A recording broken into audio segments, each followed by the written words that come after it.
पुण्यक्षेत्र ज्योतिबा डोंगरावर आज श्री ज्योतिबा देवाचा प्रकट दिन सोहळा मोठ्या धार्मिक उत्साहात पार पडला। हजारो भाविकांनी उपस्थित राहून महाप्रसादाचा लाभ घेतला। प्रकट दिनानिमित्त पहाटे 4 ते 5 वाजण्याच्या दरम्यान दंडस्नान आणि दीपोत्सव पार पडला। त्यानंतर सकाळी 5 ते 6 या वेळेत गणपती पूजन, घंटापूजन आणि ध्वजारोहण धार्मिक मंत्रोच्चारात करण्यात आलं।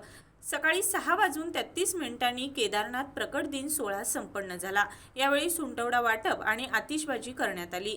उंट, घोडे आणि वाजंत्रींसह देवसेवकांच्या लवाजम्यातून दुपारतीची मिरवणूक काढण्यात आली। चांगभलाच्या गजरात भाविकांनी परिसर दणाणून सोडला होता। सकाळी 7 ते 9 या वेळेत अष्टभैरव लघुरुद्र अभिषेक करून श्रींची उत्सव महापूजा बांधण्यात आली। मंदिर गाभाऱ्यात आकर्षक फुलांची सजावट करण्यात आली होती।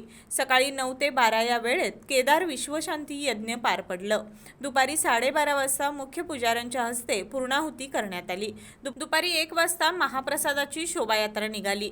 रात्री 11 वाजेपर्यंत हजारो भाविकांनी महाप्रसादाचा लाभ घेतला। प्रकट दिनानिमित्त मंदिर परिसर केळीचे खांब आणि रांगोळीने सुशोभित करण्यात आला होता।